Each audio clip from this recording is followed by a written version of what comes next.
উনি যদি বাংলাদেশে যদি আসতে চায় তাহলে ওনাকে কিছু জিনিস ফেরত দিতে হবে, তারপরে বাংলাদেশে আসতে হবে। এই জুলাই বিপ্লবে আমার দেশের মেধাবী প্রায় 30,000 ছাত্রছাত্রী তাদের হাত পা চোখ হারিয়েছে, প্রত্যেকটা হাত পা চোখ তাকে ফেরত দিতে হবে। এই জুলাই বিপ্লবে আমার দেশের 2000 শহীদ তাদের জীবন দিয়েছে, প্রত্যেকটা শহীদের জীবন তাকে ফেরত দিতে হবে।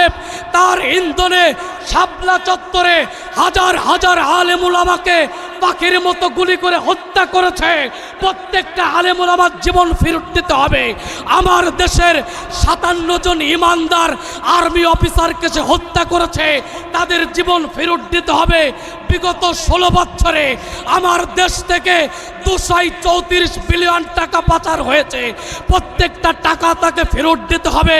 আমার দেশ থেকে এই দেশে বিগত 16 বছরে গুণ খুন যা হয়েছে, প্রত্যেকটা মানুষের জীবন তাকে ফেরত দিতে হবে। মতিউর রহমান নিজামীকে ফেরত দিতে হবে, গোলাম আজমকে ফেরত দিতে হবে, কাদের মোল্লাকে ফেরত দিতে হবে, মীর কাসেম আলীকে ফেরত দিতে হবে, একবিংশ শতাব্দীর শ্রেষ্ঠ মুজাদ্দিদ আল্লামা সাঈদীকে ফেরত দিতে হবে। মুসলমান কখনো কোনোদিন ফাঁসির কন্ডেন্স সেলকে ভয় পায় না, মুসলমান শুধুমাত্র ভয় পায় আল্লাহর কোরআন এবং আল্লাহকে ঠিক কিনা বলে। তার জ্বলন্ত প্রমাণ হচ্ছে শিবিরের সাবেক সভাপতি যার নাম হচ্ছে দেলওয়ার হুসাইন। 2012 সালে যখন তিনি শিবির সভাপতি হলেন, সরকারের পক্ষ থেকে তাকে বলা হলো তোমাকে বিসিএস ক্যাডার বানিয়ে দেব, তোমাকে এটা করব সেটা করব, তুমি 3টা কাজ করতে পারবে না। কয়টি কাজ তুমি 3টা কাজ করতে পারবে না। 1 নাম্বার হচ্ছে জামাত ইসলামের সাথে সম্পর্ক রাখতে পারবে না, 2 নম্বর ইসলামের কথা তুমি বলতে পারবে না, 3 নাম্বার হচ্ছে কোনো ইসলামের রাজনীতি তিনি করতে পারবে না। কয়টা কথা? 3টা কথা জালিমিরা তাকে বলেছে। এই কথা বলার পরে সাথে সাথে দেলওয়ার হুসাইন তখন জবাব দিয়েছে, আমার জীবন থাকবে যতদিন, ততদিন পর্যন্ত আমি কোরআন থেকে এক চুল পরিমাণ চলতে পারি না। আমার নয়নে ভাসে আরবের ছবি, মক্কা মদিনাতে আছেন যেন নবী। সুবহানাল্লাহ বলেন। আমার নয়নে ভাসে আরবের ছবি, মক্কা মদিনাতে আছেন যেন নবী, আমি যেন স্বপ্নে তাহার দেখা পাই। আল্লাহু আকবার বলেন। আমরা কি নবীজিকে স্বপ্নযোগে দেখতে চাই? তাহলে একটুকু বলা যাবে ইনশাআল্লাহ। আমি যেন স্বপ্নে তাহার দেখা পাই, সাল্লাল্লাহু আলাইহি সুবহানাল্লাহ, সাল্লাল্লাহু আলাইহি সাল্লাল্লাহু আলাইহি আমার নয়নে ভাসে আরবের ছবি, মক্কা মদিনাতে আছেন যেন নবী, আমি যেন স্বপ্নে তাহার দেখা পাই, আমি যেন স্বপ্নে তাহার দেখা পাই, সাল্লাল্লাহু আলাইহি সাল্লাল্লাহু আলাইহি সাল্লাল্লাহু আলাইহি আমি যেন তার হাতে রেখে হাত, হৃদয়ে হৃদয়ে মেখে পড়ি শাহাদাত, আমি যেন তার হাতে রেখে হাত, হৃদয়ে হৃদয়ে মেখে পড়ি শাহাদাত, আমি যেন তার সাথে হিজরতে যাই, আমি যেন তার সাথে হিজরতে যাই, সাল্লাল্লাহু আলাইহি সাল্লাল্লাহু আলাইহি সাল্লাল্লাহু আলাইহি মসজিদে নববীর আঙিনাতে ওই সাহাবীর মাহফিলে যেন বসে রই। আল্লাহু আকবার। মসজিদে নববীর আঙিনাতে ওই সাহাবীর মাহফিলে যেন বসে রই। আমি তার চেহারার জ্যোতিতে হারাই, আমি তার চেহারার জ্যোতিতে হারাই। সাল্লাল্লাহু আলাইহি আলাই, সাল্লাল্লাহু আলাইহি আলাই, সাল্লাল্লাহু আলাইহি আলাই।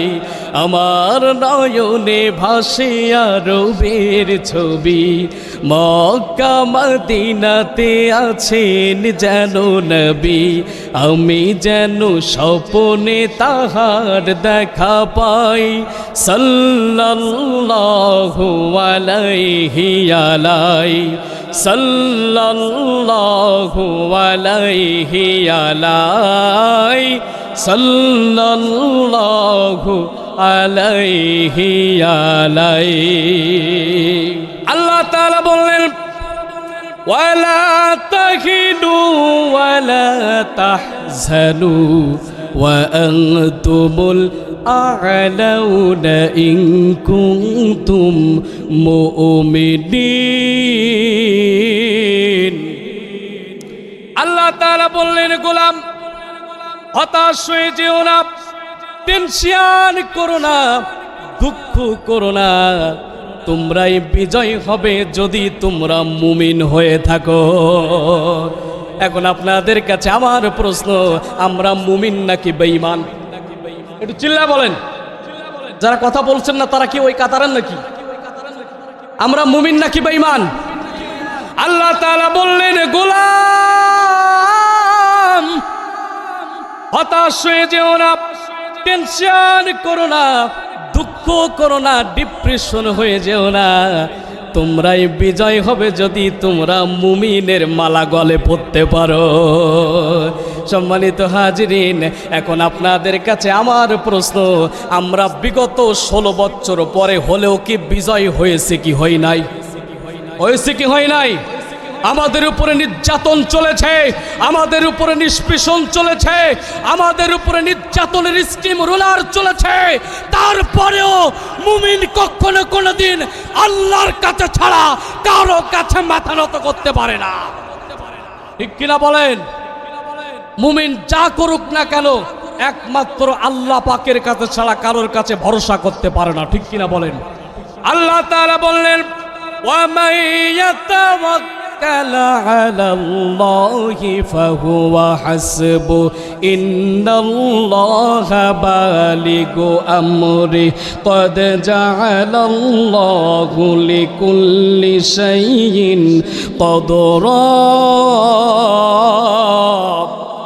আল্লাহ তাআলা বলেছেন গোলাম শোনো, যদি কোনো মুমিন যদি হতাশায় পড়ে আমার উপরে যদি ভরসা করতে পারে, ওই ব্যক্তির প্রত্যেকটা জায়গায় আমি আল্লাহ তাআলা তাকে সাহায্য করব। আমার প্রিয় বাবাজিরা, ইব্রাহিম আলাইহিস সালাতু ওয়াস সালামকে আগুন থেকে বাঁচিয়েছেন কে? মুসা আলাইহিস সালাতু ওয়াস সালামকে নীল নদ থেকে বাঁচিয়েছেন কে? ফিরাউনের কবল থেকে তাকে বাঁচিয়েছেন কে? আমার প্রিয় বাবাজিরা, হযরত ইউনুস নবীকে মাছের পেট থেকে বাঁচিয়েছেন কে? হযরত ইউসুফ নবীকে কুয়ার ভিতর থেকে বাঁচিয়েছেন কে? আমার প্রিয় বাবাজিরা, তারা শুধুমাত্র কারোর কাছে দুনিয়ায় ভরসা করে নাই, তারা আল্লাহর উপরে ভরসা করেছে।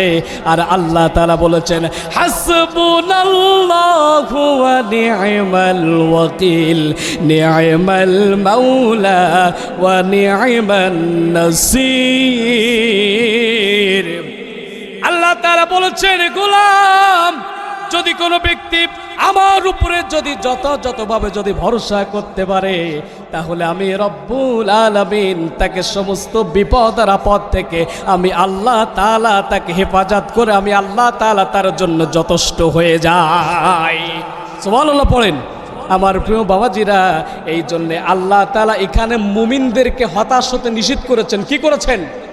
ওয়ালা তাহিনু ওয়ালা তাহজানু ওয়া আনতুমুল আ'লাউনা ইন কুনতুম মুমিনিন। ও আমার গোলামেরা, হতাশ হয়ে যেও না, টেনশন করো না, তোমরাই বিজয় হবে যদি তোমরা মুমিন হয়ে থাকো। সুবহানাল্লাহ পড়েন আমার প্রিয় বাবাজিরা। তাহলে এখানে আল্লাহ তাআলা হতাশ হতে নিষেধ করেছেন কাদের? একটু আলোচনা বুঝে থাকলে জবাব দেন, কাদের?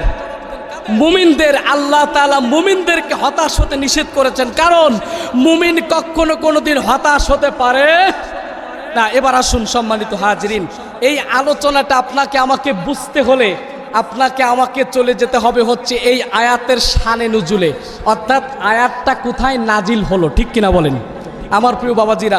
মেয়ে দেখতে গেলে যদি মেয়ের বাবার খোঁজ না থাকে তাহলে ওই মেয়েকে কেউ ইচ্ছা করে বিয়ে করে? একটু কথা বলেন, করে? সম্মানিত হাজিরিন, তাহলে আলোচনা বুঝতে গেলে সর্বপ্রথম চলে যেতে হবে হচ্ছে শানে নুজুলে, অর্থাৎ আয়াতটা কোথায় নাজিল হলো। এবার আসুন আমি আপনাদের সামনে উপস্থাপন করছি আয়াতটি কোথায় নাজিল হলো। এই আয়াতটা নাজিল হয়েছে হচ্ছে উহুদ যুদ্ধের সময়। কোন যুদ্ধ? আপনাদের কি কষ্ট হচ্ছে? আয়াতটা নাজিল হয়েছে উহুদ যুদ্ধের সময়। কখন? উহুদ যুদ্ধের সময় আমার প্রিয় বাবাজিরা। এবার আসুন উহুদ যুদ্ধ কেন সংগঠিত হলো এবার একটু জেনে নেই। উহুদ যুদ্ধ সংগঠিত হয়েছে বদর যুদ্ধের প্রতিশোধ নেওয়ার জন্য। কথা কি বোঝা যাচ্ছে? উহুদ যুদ্ধ সংগঠিত হয়েছে বদর যুদ্ধের প্রতিশোধ নেওয়ার জন্য। বদরের মাঠে অর্থাৎ কাফেরদের খ্যাতনামা ৭০ জন কাফের নিহত হয়েছে। কতজন? ৭০ জন। আর ৭০ জনের মতো কাফের মুসলমানদের হাতে জিম্মি আছে। এই জন্যে এটাকে প্রতিশোধ নেওয়ার জন্যে তারা যে পরের যে যুদ্ধটা করলো, এই যুদ্ধটার নাম হচ্ছে উহুদের যুদ্ধ। কথা কি বোঝা যায় সম্মানিত হাজিরিন? তাহলে উহুদের যুদ্ধ সংগঠিত হয়েছে বদরের যুদ্ধর প্রতিশোধ নেওয়ার জন্যে। বুঝতে পারছেন সম্মানিত হাজিরিন? এবার এই বদরের মাঠে যারা নিহত হয়েছে তার ভিতরে একজন হচ্ছে আবু জেহেল। কি নাম বললাম? ২ নম্বর হচ্ছে আবু লাহাব, উতবা, সাইবা, ওয়ালিদ, মুগিরা। এরকম করে ৭০ জন কাফের নিহত হয়েছে। কতজন? একটু চিল্লায় বলেন, পিছন দিকতে কতজন? ৭০ জন কাফের নিহত হয়েছে। এমন সময় ৭০ জন কাফের যখন নিহত হলো, ঠিক এই প্রতিশোধ নেওয়ার জন্যে এই যারা ওখানে নিহত হয়েছে তাদের সন্তান, তাদের আত্মীয় এবং তাদের দলের লিডাররা মাত্র ৫ জন লোক মানুষদেরকে ফুসলাতে লাগলো। ফুসলানো বোঝেন তো? ফুসলানো বোঝেন? এই ফুসলানো মানে হচ্ছে ওই এতদিন পর্যন্ত দেখেছেন না সংসদে বসে বসে গান গাইতো,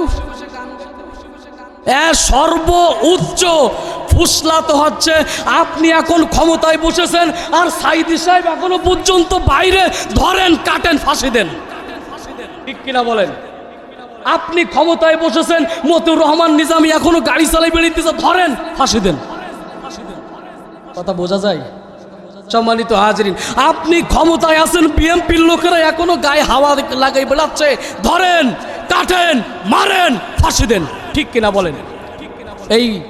এই ফুসলানো পাবলিক হচ্ছে মমতাজ মার্কা পাবলিক। ঠিক আছে, ও যাবে হচ্ছে সংসদে নীতি নির্বাচনের জন্য, আর উনি যেই কি এমন একটা বাক্য, উনি যেই একেবারে গান গাওয়া শুরু করে, কি একটা পাম মানে কারে বলে। ঠিক কিনা বলে সম্মানিত হাজিরিন? এখন বুবু তুমি কোথায়, বুবু তুমি কোথায়? ঠিক ওনার এই যে ফাইটটা যায় গানটা এই ৩০ বছর পরে সফল হইছে। ঠিক কিনা বলেন?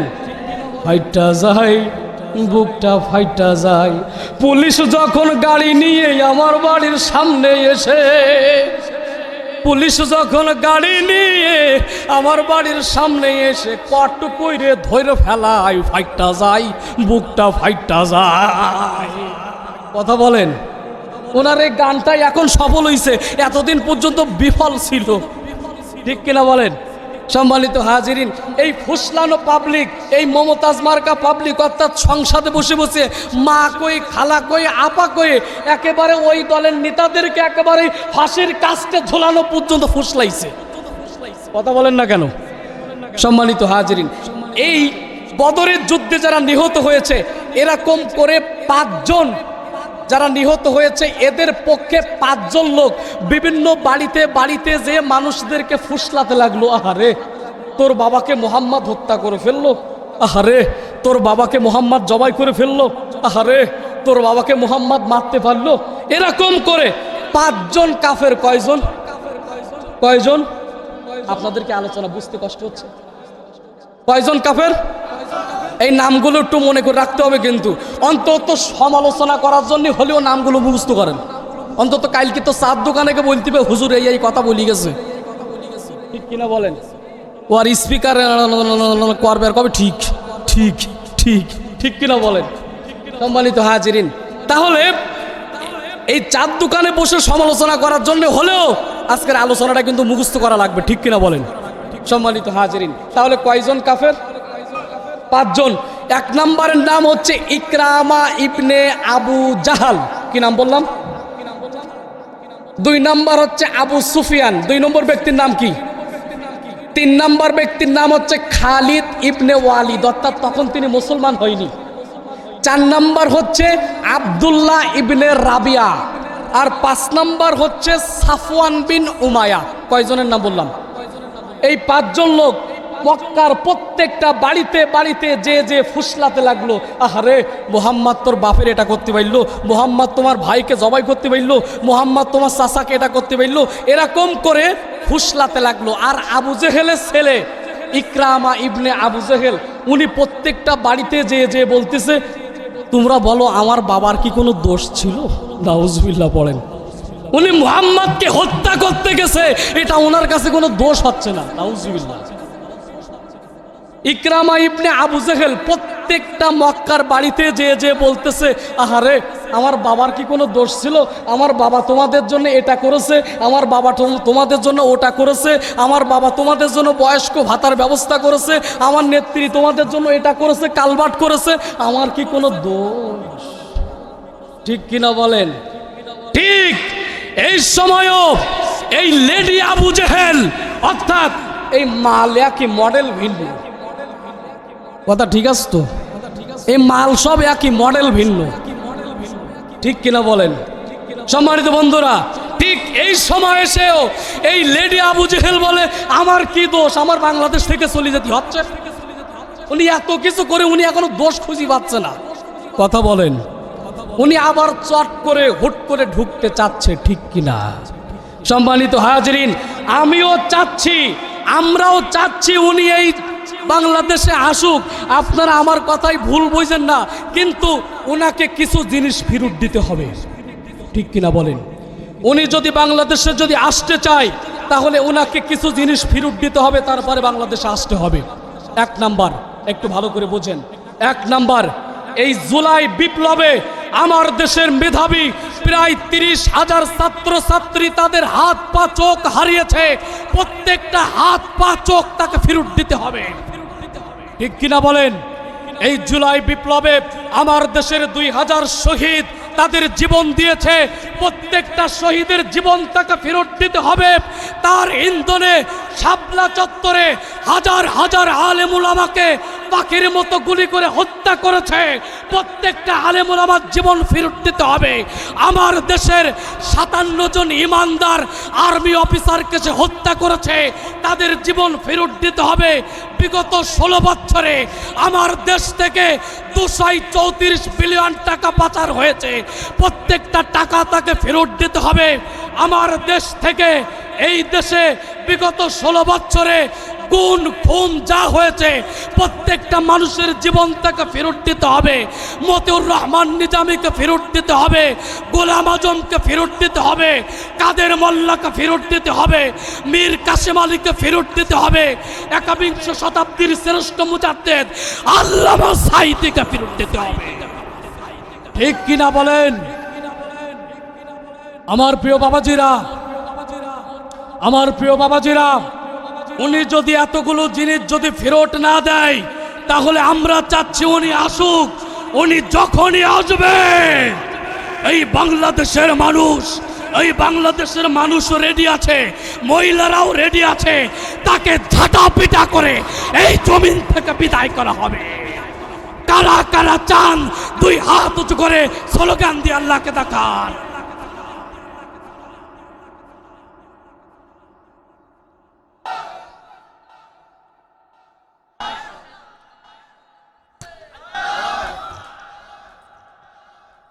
ঠিক কিনা বলেন? উনি যদি বাংলাদেশে আসতে চায় ওনাকে কিছু জিনিস ফেরত দিতে হবে। উনি যদি এই জিনিসগুলো যদি ফেরত না দেয়, আপনার আমার কলিজার টুকরাটা আবার আল্লামা সাঈদীকে ফেরত দিতে হবে।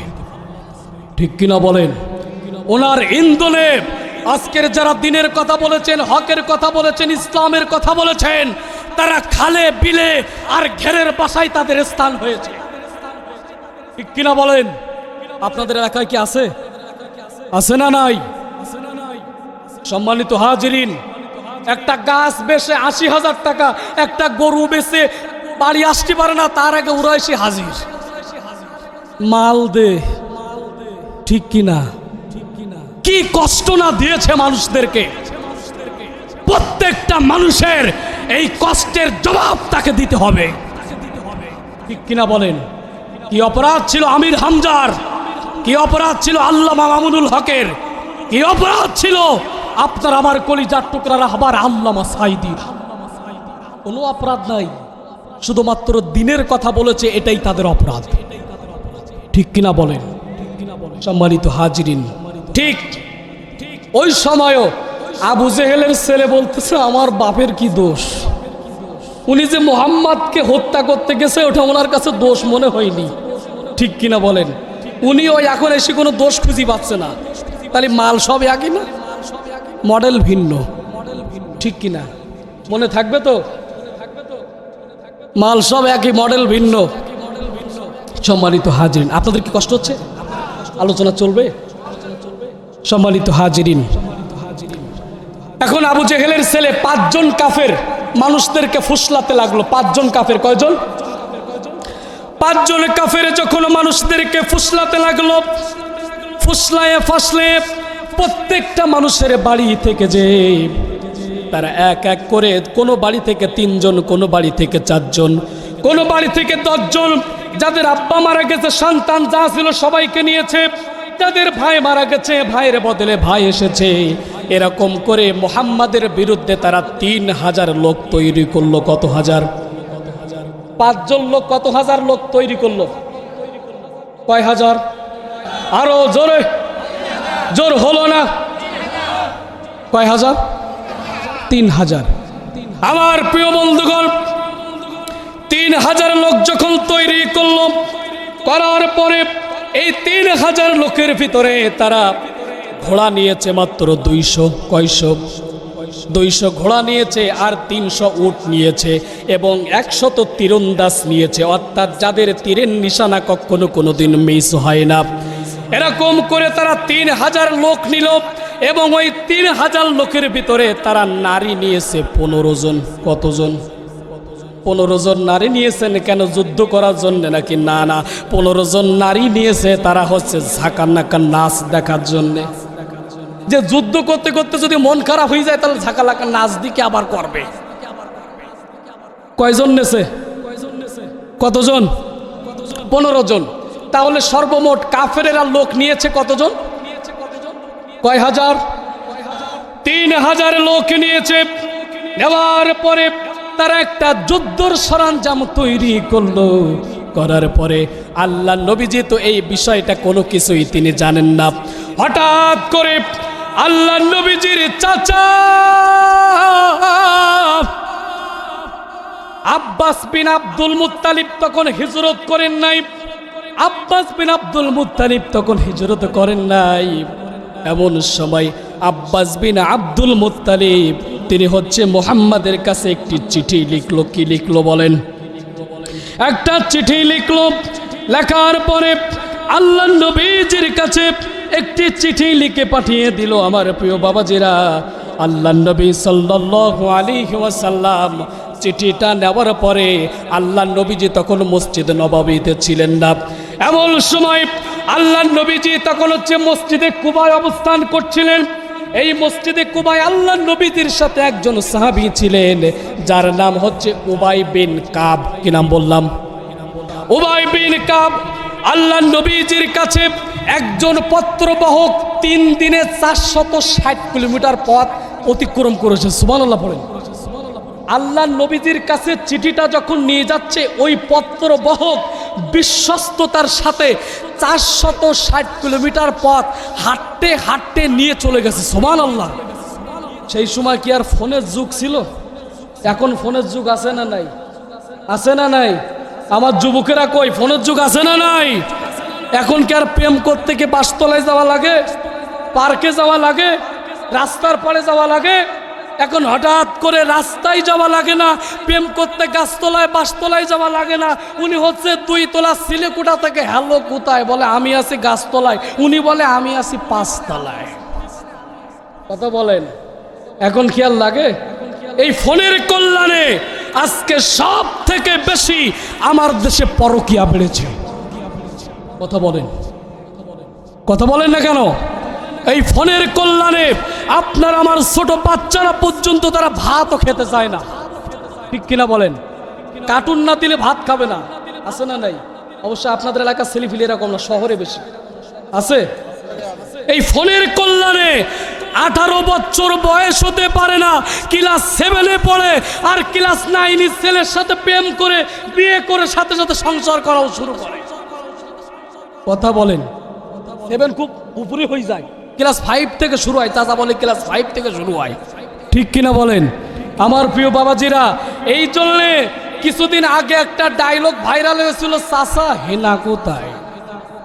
কথা বলেন, এই কিসের কারণে? এই ফোনের কল্যাণে। ঠিক কিনা বলেন আমার প্রিয় বাবাজিরা?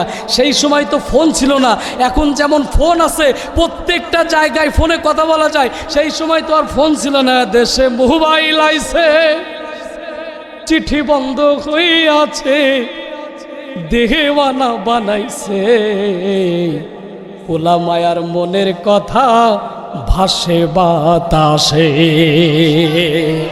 ঠিক কিনা বলেন? এখন কি আর চিঠি লাগে? চিঠি লাগে? দেশে মোবাইল আইছে, চিঠি বন্ধ হইয়াছে, দেশে মোবাইল আইছে, চিঠি বন্ধ হইয়াছে, দেওয়ানা বানাইছে, পোলা মায়ার মনের কথা ভাসে বাতাসে। ভাইরে, পোলা মায়ার মনের কথা ভাসে বাতাসে। দেখো পোলা পানের মন বাধা ফেসবুকে, এখন মোবাইলে চ্যাটিং কইরা কাটাই সারাক্ষণ। ঠিক কিনা? এ দেখো পোলা পানের মন বাধা ফেসবুকে, এখন মোবাইলে চ্যাটিং কইরা কাটাই সারাক্ষণ। এই মোবাইল পাইয়া দেখো মদনের মাইয়া, এই মোবাইল পাইয়া দেখো মদনের মাইয়া কি কাণ্ড ঘটাইছে, স্বামী সংসার রাইকা নাকি পালাইয়া গেছে। আছে না নাই? পালাই যায় নাকি? যায়। কিসের কল্যাণে? কিসের ফজিলাতে? মোবাইলের ফজিলাতে। এই জন্য সম্মানিত হাজির, আমার দেশ এখন সব থেকে বেশি ধ্বংসের মুখে, ক্যান্সার আক্রান্ত এই মোবাইলের কারণে। ঠিক কিনা বলেন? আল্লাহ তাআলা এর থেকে আমাদেরকে হেফাজত থাকা তৌফিক দান করুক, আমরা বলি আমিন। সম্মানিত হাজিরিন, তাহলে নবীজির কাছে চিঠি পাঠিয়েছেন কে?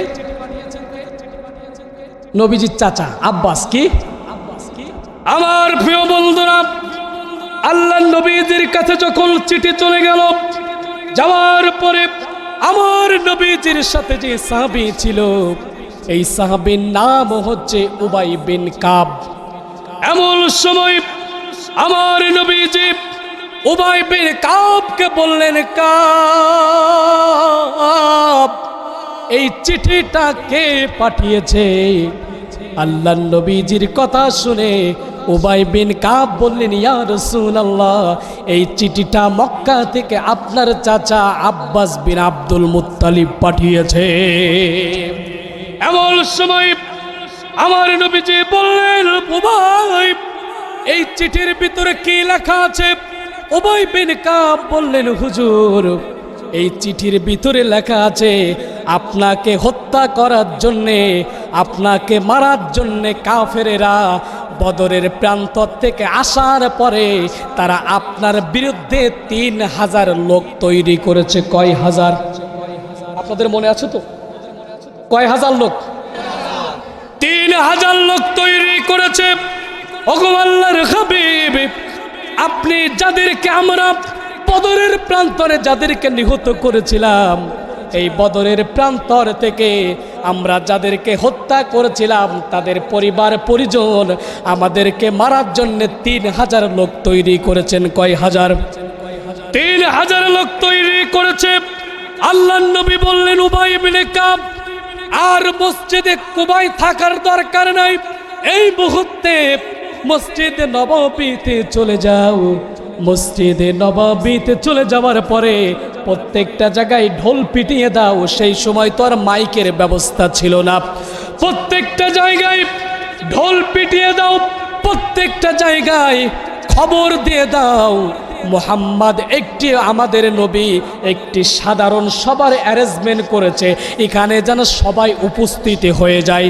আমার প্রিয় বাবাজিরা, উবাই ইবনে কাব ঠিক তাই করলেন। ঠিক তাই করার পরে মদিনার প্রত্যেকটা জায়গায় অলিতে গলিতে তিনি খবর পৌঁছে দিয়েছেন আল্লাহর নবী যে একটু তোমাদের সাথে পরামর্শ সবার ব্যবস্থা করেছে। এই কথা যখন মদিনার প্রত্যেকটা জায়গায় যখন ছড়িয়ে গিয়েছে, এমন সময় আল্লাহর নবীজির কথা শুনে মসজিদে নববীতে একজন নয়, দুইজন নয়, মসজিদে নববীতে 1000 সাহাবী উপস্থিত হয়েছে। কয় হাজার? কাফেরেরা কয় হাজার? কাফেরেরা কয় হাজার? কাফেরেরা 3000, আর মুসলমান কয় হাজার? আমার প্রিয় বাবাজিরা, আল্লাহর নবীজি সবাইকে ডাক দিলেন। ডাক দেওয়ার পরে আমার নবীজি সব সাহাবীদেরকে লক্ষ্য করে বললেন, আমার কলিজার টুকরা সাহাবীরা, আমি জানি এখনো পর্যন্ত তোমাদের শরীর থেকে বদরের মাঠের যে খঞ্জরের চিহ্ন তোমাদের শরীর থেকে এখনো মুছে যায় নাই। বুলেটের আঘাত তোমাদের শরীর থেকে মুছে যায় নাই। পল্লবের আঘাত তোমাদের শরীর থেকে মুছে যায় না, কিন্তু আল্লাহ তাআলা তো আমাদেরকে এই জমিনে পরীক্ষা করার জন্যই পাঠিয়েছে। আমার নবীজি বললেন, আহাসিবান নাসু আইয়ুতরাকু আইয়াকুলু আমান্না ওয়া হুম লা ইফতানুন। আল্লাহ তাআলা বললেন, গোলাম শোনো, মানুষকে মনে করেছে যে আমি তাদেরকে এমনি তেমনিতে জান্নাতে দেব, কিন্তু জান্নাত তো সহজ জিনিস না। আমি তোমাদেরকে পরীক্ষা করব, তারপরে তোমাদেরকে জান্নাত দেব। ঠিক কিনা বলেন? আমাদের সমাজে পরীক্ষা আছে না নাই? স্কুলে পরীক্ষা আছে না নাই? ইউনিভার্সিটিতে পরীক্ষা আছে না নাই? চাকরির জন্য পরীক্ষা আছে না নাই? মসজিদে ঢোকার জন্য ইন্টারভিউর পরীক্ষা আছে না নাই? তাহলে প্রত্যেকটা জায়গায় পরীক্ষা আছে না নাই? একটু কথা বলেন, পরীক্ষা আছে না নাই? আমার প্রিয় বন্ধুরা, আল্লাহর নবীজি বললেন, আল্লাহ তাআলা তো আমাদেরকে পরীক্ষার জন্য পাঠিয়েছে, কিন্তু আল্লাহ তাআলা তার পরের আয়াতে বললেন, ওয়ালাকাদ ফাতান্নাল্লাযীনা মিন ক্বাবলিহিম ফালা ইয়া'লামান্নাল্লাহুল্লাযীনা সাদাকু ওয়ালা ইয়া'লামান্নাল কাযিবিন। আল্লাহ তাআলা বললেন, আমি তোমাদেরকে কেমন পরীক্ষা করব শোনো। তোমাদের পূর্বপুরুষদেরকে যেমন করে পরীক্ষা করেছিলাম, ঠিক ওইভাবে তোমাদেরকে পরীক্ষা করব। আর কারা সত্যবাদী আর কারা মিথ্যাবাদী আমি যাচাই করে তারপরে তোমাদেরকে জান্নাতে দেব। ঠিক কিনা বলেন? সম্মানিত হাজরিন, 5 আগস্টের পরে আবার দেখবেন নতুন করে আবার অনেকেই জামাত সেজিয়েছে। কথা বলেন, কথা বলেন। আবার দেখবেন এই 5 আগস্টের পর থেকে যারা কখনো কোনোদিন মিছিলে নাই, যারা কখনো কোনোদিন মিটিংয়ে নাই, যারা কখনো কোনোদিন সমাবেশে নাই, এই 5 আগস্টের পর দেখবেন মসজিদের কাতারে ওরাই আগে। ঠিক কিনা বলেন? অনেকেই জামাত সেজিছে, আপনাদের এলাকায় তো নাই, আছে? ও পাবলিক আছে নাকি সবাই জামাতে করে? সবাই কি ইকামতে দিনের কথা বলে তো? ইনশাল্লাহ, ইনশাআল্লাহ। আমি তো জানি যে গোটালার মানুষ খুব আল্লাহ ভক্ত মানুষ, সুবহানাল্লাহ পড়েন। আমার প্রিয় বন্ধুরা, আল্লাহ নবীজি সব সাহাবীদেরকে লক্ষ্য করে বললেন, সাহাবীরা আমি জানি গো তোমাদের শরীর থেকে এখনো পর্যন্ত বদরের মাঠের যে খঞ্জরের দাগ এখনো যায় নাই, বুলেটের দাগ তোমাদের শরীর থেকে এখনো যায় নাই।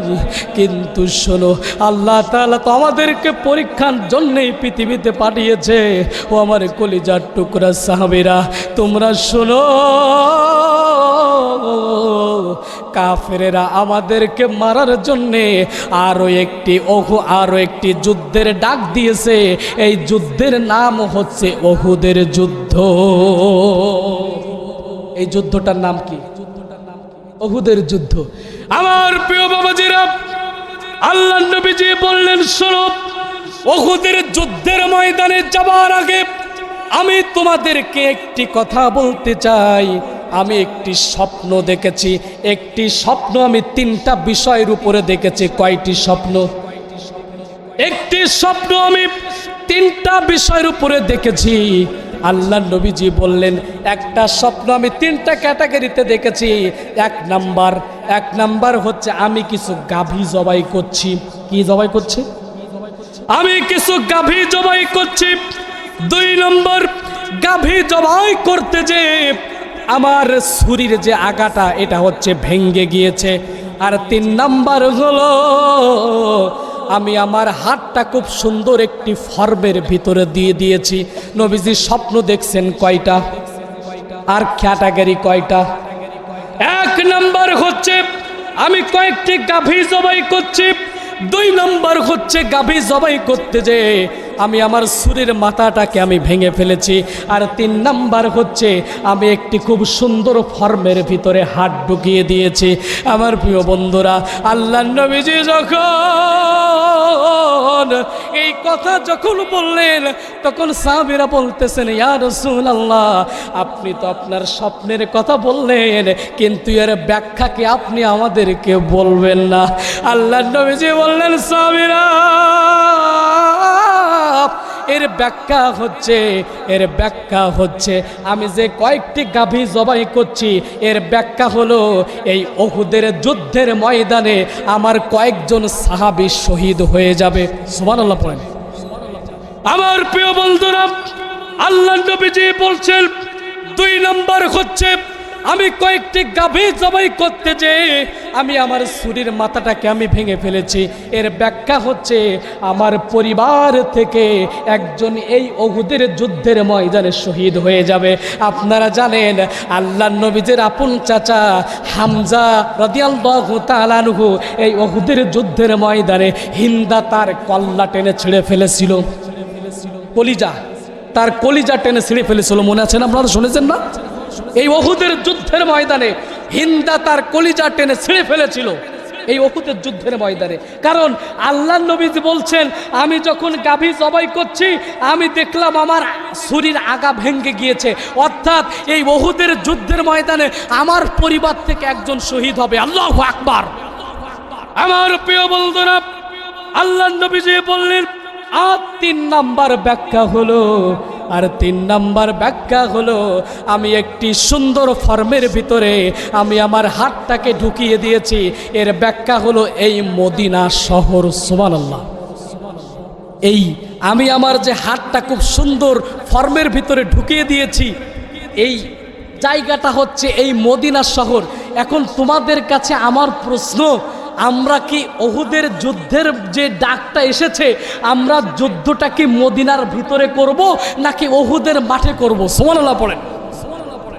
আমার প্রিয় বন্ধুগণ, এই কথা যখন আমার নবীজি বলেছেন, বলার সাথে সাথে সঙ্গে সঙ্গে আমার নবীজি বলেছেন, আমার মনে হয় এই উহুদের যুদ্ধের যে ডাকটা এসেছে এটা হয়তো আমরা যদি এই মদিনার ভিতরে যদি করতে পারি তাহলে আমাদের ভালো হয়। নবীজি বলতেছেন এই উহুদের যুদ্ধটা যদি আমরা এই মদিনার ভিতরে যদি করতে পারি তাহলে সেটা ভালো হয়। এখন আমি তোমাদের পরামর্শ চাচ্ছি, সাথে সাথে রাইসুল মুনাফিকিন, কি নাম? আব্দুল্লাহ বিন উবাই। কি নাম? নাম শুনেছেন? নাম শুনেছেন? এর উত্তরসূরি আমাদের এলাকায় আছে না নেই? হ্যাঁ, আছে না নেই? হ্যাঁ, এদিকেও এদিকেও সব জায়গায়, ঠিক কিনা বলেন? ও এদিকেও থাকে ওদিকেও থাকে, ঠিক কিনা বলেন? এদের নেশার কেমন জানেন? আল্লাহ তাআলা বললেন وَإِذَا لَقُوا الَّذِينَ آمَنُوا قَالُوا آمَنَّا وَإِذَا خَلَوْا إِلَى شَيَاطِينِهِمْ قَالُوا إِنَّا مَعَكُمْ إِنَّمَا نَحْنُ مُسْتَهْزِئُونَ। আল্লাহ তাআলা বললেন এই মুনাফিকদের নেশার কেমন শোনো। এই মুনাফিকরা যখন ইমানদারদের সাথে থাকে তখন বলে আমি কিন্তু তোমাদের দলের, ঠিক কিনা বলেন? আবার যখন ওদের দলের অর্থাৎ শয়তানের দলের সাথে মেশে তখন বলে আমি কিন্তু তোমাদের দলের। তখন শয়তান বলে তোমার তো দেখলাম ইমানদারদের সাথে চলতে, তখন মুনাফিক বলে আমি একটু ওদের সাথে খেল তামাশা করতেছিলাম। নাউজুবিল্লাহ বলেন। তাহলে মুনাফিকদের নিচে আর ওরা হচ্ছে এদিকেও গায় ওদিকেও গায়, ঠিক কিনা বলেন? এখন যখন দেখতেছে সব জায়গায় কোরআনের রাজ কায়েম হচ্ছে তখন ওরা ওদের এই ভুল চেঞ্জ করে একেবারে ওই দলে গিয়ে আমি কিন্তু তোমাদের, ঠিক কিনা? আমি কিন্তু তোমাদের দলের, কিন্তু খবরদার খবরদার। আমি জানতাম যে ও থাকতে পারবে না, কিনা বলেন? এতদিন পর্যন্ত যাদেরকে সে ক্ষতি করেছে যখনই ছাতা উল্টে গেছে ও তখন এই দলে এসে আবার ছাতা নতুন করে ধরিছে, ঠিক কিনা বলেন? এরা হচ্ছে কাফেরের থেকেও খারাপ, ঠিক কিনা বলেন? এরা হচ্ছে কাফেরের থেকেও খারাপ।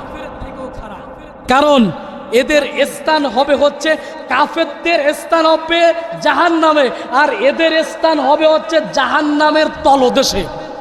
কথা কি বোঝা যাচ্ছে? সেই ক্ষেত্রে এরা হচ্ছে কাফের থেকেও খারাপ। কথা কি বোঝা যায়? আপনাদের কি কষ্ট হচ্ছে বাবা? আপনাদের কি কষ্ট হচ্ছে? আমার প্রিয় বাবাজিরা, আল্লাহ নবীজি বললেন এখন তোমাদের কাছে আমার প্রশ্ন, আমরা এখন এই যুদ্ধটা কোথায় যে করতে পারি? মদিনায় যে করব নাকি আমরা এই যুদ্ধটা উহুদের ময়দানে যে করব? সাথে সাথে রাইসুল মুনাফিকিন আব্দুল্লাহ ইবনে উবাই বলতেছে হুজুর আমার মনে হয় এই যুদ্ধটা হচ্ছে মদিনার ভিতরে করা ভালো। তার মানে মদিনার ভিতরে করার ইচ্ছা, তার মানে তার এই কারণে যে যখন চতুর্দিক থেকে যুদ্ধ শুরু হবে ও তখন বাড়ি যেই ঘুম পড়বে। কথা কি বোঝা যায়? সম্মানিত হাজরিন, যারা হচ্ছে মুনাফিক এদের চিন্তা চেতনা প্রত্যেকটা সময় এই লোকের মতো, মানে আসল দিয়ে মুখ, ঠিক কিনা বলেন? এখন তো আবার আমাদের সমাজে নারী সংস্কার বেরিয়েছে, দেখেছেন না? শুনেছেন আপনারা এটা? এই নারী সংস্কার বিষয়টা আপনারা শুনেছেন? এইরা একদম টাটকা মুনাফিক, ঠিক কিনা বলেন? সম্মানিত হাজরিন, এই নারী সংস্কার আমাদের সমাজে বেরিয়েছে, আপনারা শুনেছেন এটা? শুনেন নাই? কারা কারা দেখে হাত তোলেন।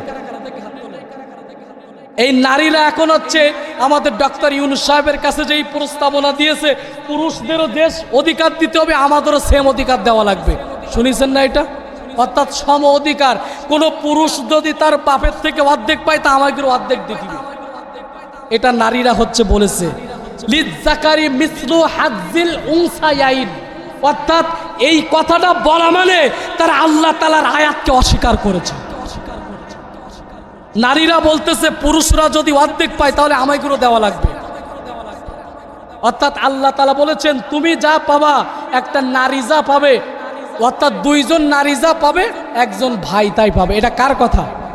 এটা কার কথা? এখন তারা বলতে চাচ্ছে এটা করলে হবে না, এটা আমাদের উপরে বৈষম্য করা হচ্ছে, আমার ভাইও যা পায় আমিও আমারও তাই দিয়ে দিতে হবে, সমান অধিকার দিতে হবে। এখন আমার প্রশ্ন, ওরা যদি সমান অধিকার চায় তাহলে পুরুষরা যেমন বিবাহে যেমন দেলমোহর দেয় ওদেরও দেওয়া লাগবে। কথা বলেন, ঠিক কিনা বলেন? পুরুষরা যেমন দেলমোহর দেয় ওদেরও দেওয়া লাগবে, ঠিক কিনা? তোমরা যেহেতু সম অধিকার চাও তাহলে তোমাদেরও তাই করা লাগবে, ঠিক কিনা বলেন? পুরুষরা যদি 15 দিন বাজার করে তোমাদেরও 15 দিন বাজার করতে হবে, ঠিক কিনা বলেন? সন্তান যদি তুমিও যদি 10 মাস 10 দিন রাখতে পারো তাহলে তুমি রাখো 5 মাস আর পুরুষ রাখো 5 মাস, ঠিক কিনা বলেন? সম অধিকার তো, ওরা তো প্রত্যেকটা জায়গায় সম অধিকার চাচ্ছে, ঠিক কিনা? সম অধিকার কি দেওয়া যাবে? সম অধিকার কি দেওয়া যাবে? তারা বলেছে এই যে ইসলামের রীতি নীতি অনুযায়ী যে বিবাহটা হচ্ছে এটা হচ্ছে আমাদের কাছে ভালো লাগছে না, অর্থাৎ এই যে তালাক, এই তালাক হচ্ছে ইসলাম আমাদেরকে বৈষম্য করেছে, অর্থাৎ পুরুষ যদি তালাক দিতে পারে তা আমাদেরও তালাকের অধিকার দেওয়া লাগবে। নাউজুবিল্লাহ পড়েন, নাউজুবিল্লাহ পড়েন। প্রত্যেকটা কথা, অর্থাৎ তারা যে কথা বলেছে প্রত্যেকটা কথা হচ্ছে কোরআন বিরোধী। তারা আরো বলেছে এই যে যৌন কর্মী আছে না, অর্থাৎ যৌন, অর্থাৎ যারা যৌন করে, চেনেন শুনেছেন না? অর্থাৎ যারা হচ্ছে যৌন কাজের সাথে যারা লিপ্ত আছে, জিনার সাথে যারা লিপ্ত আছে, অর্থাৎ যারা দেহ বিক্রি করে, তারা বলতে চাচ্ছে আমাদের দেশে নারীদের, অর্থাৎ এদেরকে হচ্ছে যৌন কর্মী, অর্থাৎ এদেরকে কর্মী সম্মান দেওয়া লাগবে। নাউজুবিল্লাহ পড়েন। অর্থাৎ আপনি একজন মুডিবান, আপনি যেমন একজন কর্মী, আপনি যেমন মাথায় করে ধানের বস্তাবান, আপনি যেমন একজন কর্মী, ঠিক ওদেরকেও এরকম কর্মী সম্মান দিয়ে দিবে। নাউজুবিল্লাহ পড়েন।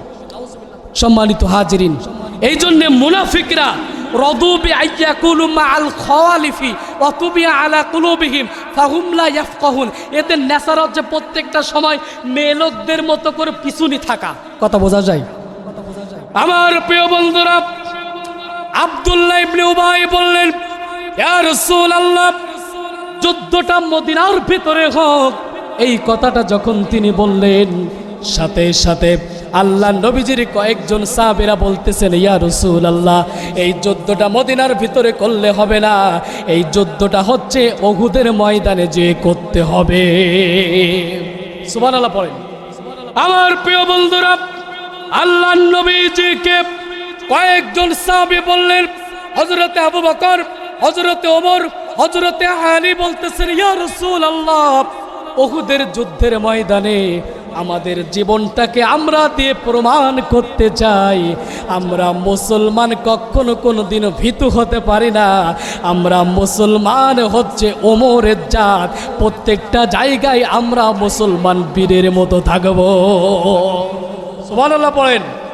মুসলমানেরা কয়েকজন নবীজিকে বলতেছেন, ইয়া রাসূলুল্লাহ, আমরা ও যুদ্ধটা মদিনার ভিতরে করতে চাই না, আমরা যুদ্ধটা করতে চাই উহুদের মাঠে, কারণ আমরা মুসলমান কখনো কোনোদিন কাপুরুষ না, আমরা মুসলমান বীরের জাত।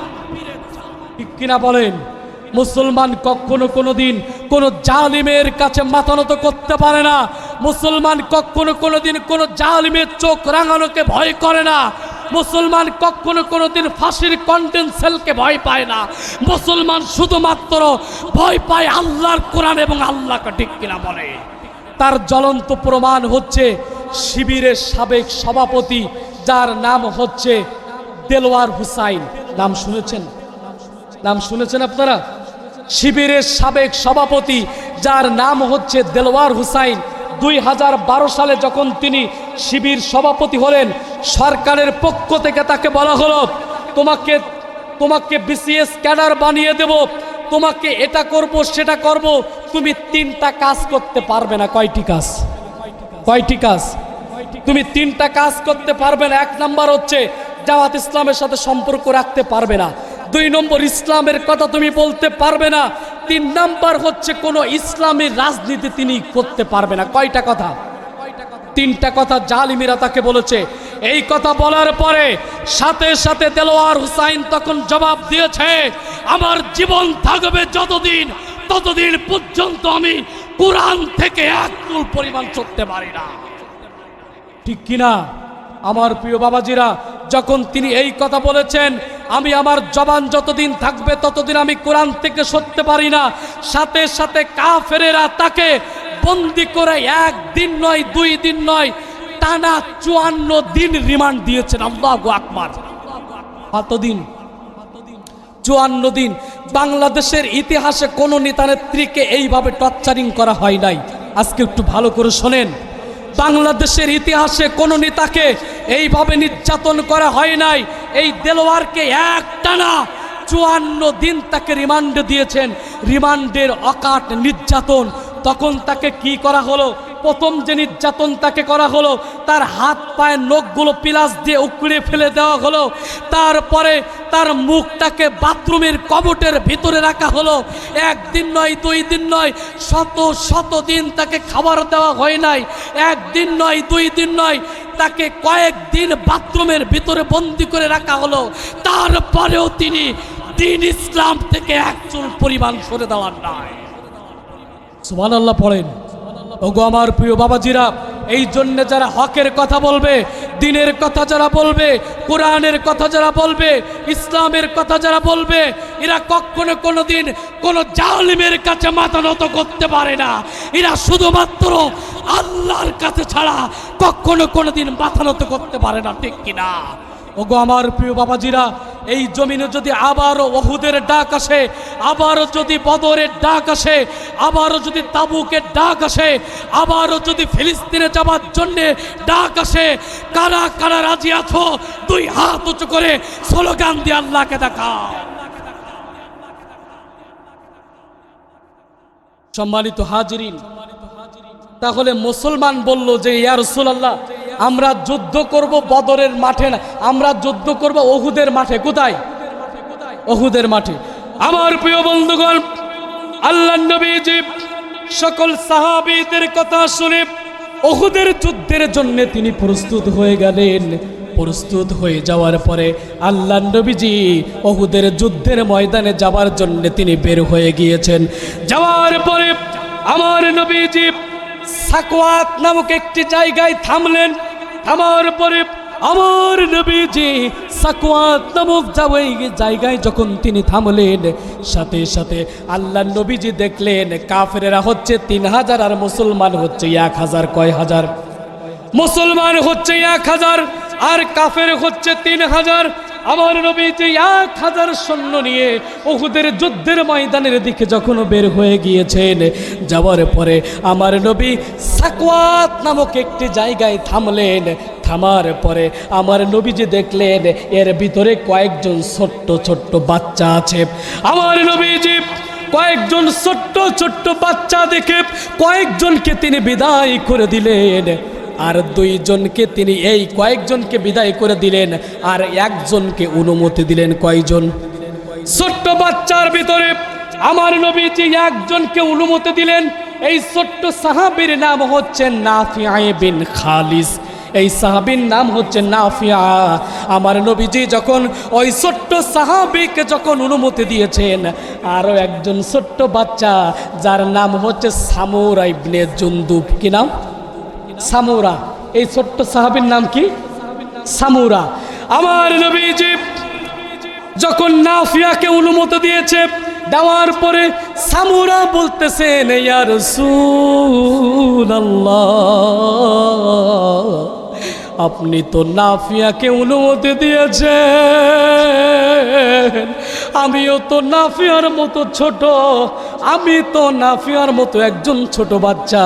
ইয়া রাসূলুল্লাহ, আপনি আমাকে কেন অনুমতি দিলেন না? আল্লাহর নবীজি বললেন, সামুরা, নাফিয়া খুব ভালো তীর মারতে পারে, একজন ভালো তীরন্দাজ, এই জন্য তাকে যুদ্ধের ময়দানের জন্য নিয়েছি। আর তুমি তো এখনো ছোট মানুষ, তোমাকে তো যুদ্ধের ময়দানে নিয়ে যাওয়ার মতো হয় নাই। সামুরা তখন বলতেছেন, ইয়া রাসূলুল্লাহ, ইয়া হাবিবাল্লাহ, নাফিয়ার যদি ভালো তীর মারতে পারে ইয়া রাসূলুল্লাহ, নাফিয়ার থেকে আমার শরীরে হাজার হাজার গুণ শক্তি বেশি। ইয়া রাসূলুল্লাহ, আপনি যদি নাফিয়াকে অনুমতি দেন তাহলে আমি সামুরাকে অনুমতি দিতে হবে, আর আপনি যদি পরীক্ষা করতে চান তাহলে আমাদের দুইজনকে আপনি লড়াই লাগিয়ে দেন। যে লড়াই পাশ করবে আপনি তাকে নিয়ে যাবেন, কিন্তু এই বৈষম্য করা যাবে না, আপনি ওকে নিয়ে যাবেন আমাকে নিয়ে যাবেন না, এটা করা যাবে না। সাথে সাথে আল্লাহর নবীজি বললেন, আচ্ছা ঠিক আছে, তোমাদের দুইজনকে আমি অনুমতি দিয়ে দিলাম। দেওয়ার পরে আমার নবীজি সাথে সাথে 1000 সাহাবী নিয়ে চলে যাচ্ছেন যুদ্ধের ময়দানে। কয় হাজার? আর কাফেরেরা কয় হাজার? আপনাদেরকে খারাপ লাগছে? শেষ করে দেবো নাকি? আমার প্রিয় বন্ধুরা, আমার নবীজি 1000 সাহাবী নিয়ে যুদ্ধের ময়দানে চলে গেল। যাওয়ার পরে যুদ্ধের ময়দানে আমার নবীজি 50 জন সাহাবীকে, অর্থাৎ 50 জন তীরন্দাজ যারা খুব ভালো তীর মারতে পারে, এমন করে যুদ্ধের ময়দানে আমার নবীজি একটি পাহাড়ের উপরে 50 জন সাহাবীকে রাখলেন যারা ভালো তীর মারতে পারে। কতজন বলেন? একটু কথা বুঝে থাকলে জবাব দেন, কতজন? 50 জন তীরন্দাজ, অর্থাৎ যারা তীর মারতে খুবই অভিজ্ঞ। এই 50 জন তীরন্দাজকে আমার নবীজি একটি পাহাড়ের উপরে রেখে দিলেন। এই পাহাড়টির নাম হচ্ছে জাবালে রুমাত। কি নাম? জাবালে রুমাতের ভিতরে আমার নবীজি 50 জন সাহাবীকে রেখে দিলেন আর বললেন, শোনো শোনো, তোমরা যদি দেখো আমরা যুদ্ধ করতে করতে আমাদের লাশটা পাখিতে ঠুকরাচ্ছে, তারপরেও তোমরা এই পাহাড়ের উপর থেকে নিচে নামবে না। অর্ডার কি করলেন? যে তোমরা যদি দেখো যে আমরা যুদ্ধ করতে করতে আমরা ক্ষতবিক্ষত হয়ে গেছি, আমাদেরকে মেরে ফেলা হয়েছে, আমাদের লাশটা পাখিতে ঠুকরাচ্ছে, তারপরেও তোমরা এই 50 জন এই পাহাড় থেকে নিচে নামবে না। কতজন? কয়জন? আমার প্রিয় বাবাজেরা, আমার প্রিয় যুবকরা, আল্লাহর নবীজি 50 জন সাহাবীকে ওই জাবালে রুমাতের ভিতরে রাখলেন আর বললেন, খবরদার খবরদার, তো আমাদের উপরে যা হয়ে যাক না কেন এই পাহাড়ের উপর থেকে তোমরা নিচে নামবে না। এমন সময় আল্লাহর নবীজি সাল্লাল্লাহু আলাইহি ওয়াসাল্লামের সাথীরা আবু বকর, ওমর, ওসমান, আলী, সালমান ফারসি, বিভিন্ন সাহাবীরা বিভিন্ন জায়গায় তারা যুদ্ধ করতে চলে গেলেন। আর পাহাড়ের উপরে আছে কতজন? পাহাড়ের উপরে আছে কতজন?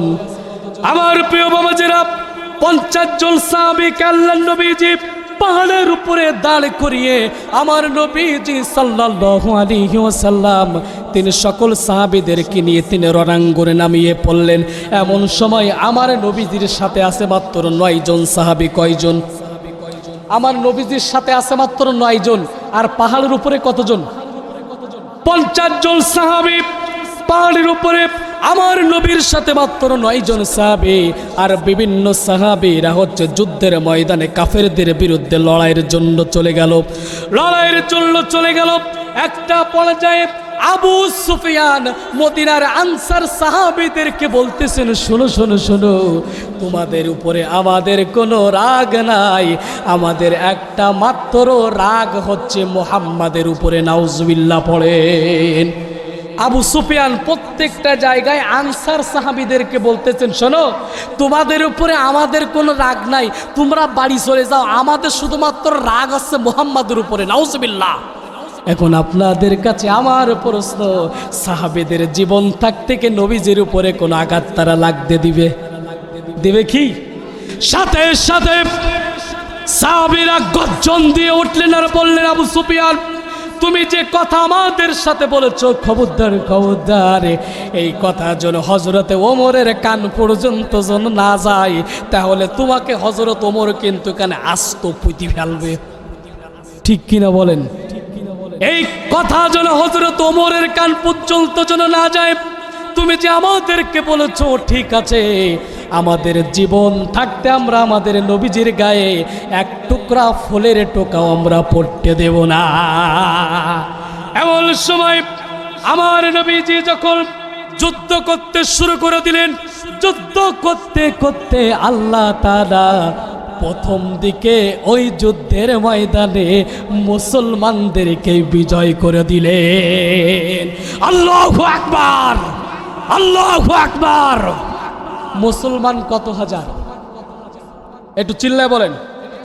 আর কাফের কত হাজার? এই জন্যে আমি বলতে চাই, মুসলমান 313 জন হতে পারে, কিন্তু তাদের বীরত্ব ভাব তারা কখনো মাটিতে লড়তে পারে না। ঠিক কিনা বলেন? আল্লাহ তাআলা বললেন, ওয়ালাকাদ নাসারাকুমুল্লাহু বিবাদরি ওয়া আনতুম আযিল্লা ফাত্তাকুল্লাহা লাআল্লাকুম তুফলিহুন।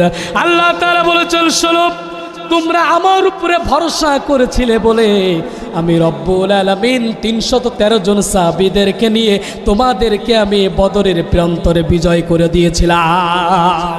সুবহানাল্লাহ পড়েন। সম্মানিত হাজরিন, তাহলে কাফেরেরা কয় হাজার? কাফেরেরা কয় হাজার? আর মুসলমান? আমার প্রিয় বন্ধুরা, মুসলমানেরা প্রথম দিকে বিজয় হয়ে গেল। যাওয়ার পরে মুসলমান যখন বিজয় হয়ে গেল, এই বিজয় হওয়ার সাথে সাথে আল্লাহ নবীজি যে 50 জন সাহাবীকে পাহাড়ের উপর থেকে নিচে নামতে নিষেধ করেছিলেন, ওই 50 জন সাহাবী তারা নিচে নামে এসেছে। না, আল্লাহু আকবার পড়েন। আল্লাহ নবীজি তাদেরকে কি বলেছিল? যে তোমরা যাই হোক না কেন, এই 50 জন সাহাবী এখান থেকে নিচে নামবা না। কিন্তু তারা যখন দেখলো প্রথম পর্যায়ে যখন মুসলমানরা যখন বিজয় হয়ে গেল, সাথে সাথে তারা গনিমতের মাল খোটার জন্য 50 জন থেকে 39 জন হচ্ছে সেখানে এসে উপস্থিত হয়েছে। আল্লাহু আকবার। এখন আমার প্রিয় বাবাজিরা, এখন আপনারা কি সাহাবীদের কি লোভী মনে করবেন? লোভী মনে করবেন? এরা কি ভুল করছে? সাহাবীরা আল্লাহ নবীজির একটা কমেন্ট তারা মানে নাই, অর্থাৎ তারা মনে করেছে আমরা বিজয় হয়ে গেছি, তারা মনে করেছে মুসলমান বিজয় হয়ে গেছে, এই জন্যে তারা আনন্দের চোটে গনিমতের মাল খুঁজতে আসছে। কিন্তু তারা আসলেই একটি ভুল করেছে। ঠিক কিনা বলেন? কারণ আল্লাহ নবীজির নিদর্শন অর্থাৎ আল্লাহ নবীজির কথা তারা মানে নাই। কারণ আল্লাহ নবীজি বলেছেন, তোমরা যদি দেখো আমাদেরকে মারতে মারতে ক্ষতবিক্ষত করা হয়েছে, তারপরেও তোমরা ওখান থেকে নিচে নামবে। এমন সময় তারা যখন নিচে নেমেছে, নিচে নামার পরে এমন সময় খালিদ ইবনে ওয়ালিদ তখন মুসলমান হন নাই। খালিদ ইবনে ওয়ালিদ তখন মুসলমান হন নাই। আল্লাহ নবীজি যে পাহাড়ের উপরে 50 জন সাহাবীকে রেখে এসেছিলেন, তারা যখন সেখান থেকে নিচে নেমে এসেছেন, খালিদ ইবনে ওয়ালিদ তখন কাফেরদের একটি দল নিয়ে ওখান থেকে মুসলমানদেরকে কসু কাটা করা শুরু করেছেন। নাউজুবিল্লাহ। শুধুমাত্র আল্লাহ নবীজির একটা কমেন্ট তারা ভুল ক্রমে, অর্থাৎ তারা গনিমতের মাল খুঁজতে আসছে, এমন সময় কাফেরেরা যাচ্ছে যাচ্ছে মরতেছে মরতেছে, দেখুন আবার ঠিলি ওঠে। ঠিক কিনা বলেন? ওদেরকে যখন মতন দিকে মুসলমানরা যখন কসুকাটা করতেছে তখন তারা পালিয়ে গিয়েছিল, আবার যখন দেখলো মুসলমানরা ওখান থেকে নিচে নেমেছে আবার তখন ঠিলি উঠিছে। ঠিক কিনা বলেন? এত কিছু করার পরেও উনি যে আবার শর্ট করে ঢুকতে চাচ্ছে, ওনার মতো বেলজ্জতি কি কেউ আছে? আছে? আছে কি? সম্মানিত হাজিরিন, এখন দেখেন যখন মুসলমান ওখান থেকে যখন নেমে পড়েছে, তখন খালিদ ইবনে ওয়ালিদ তখন এসে আল্লাহ নবীজির প্রত্যেকটা সাহাবীদেরকে মারা শুরু করে দিয়েছে।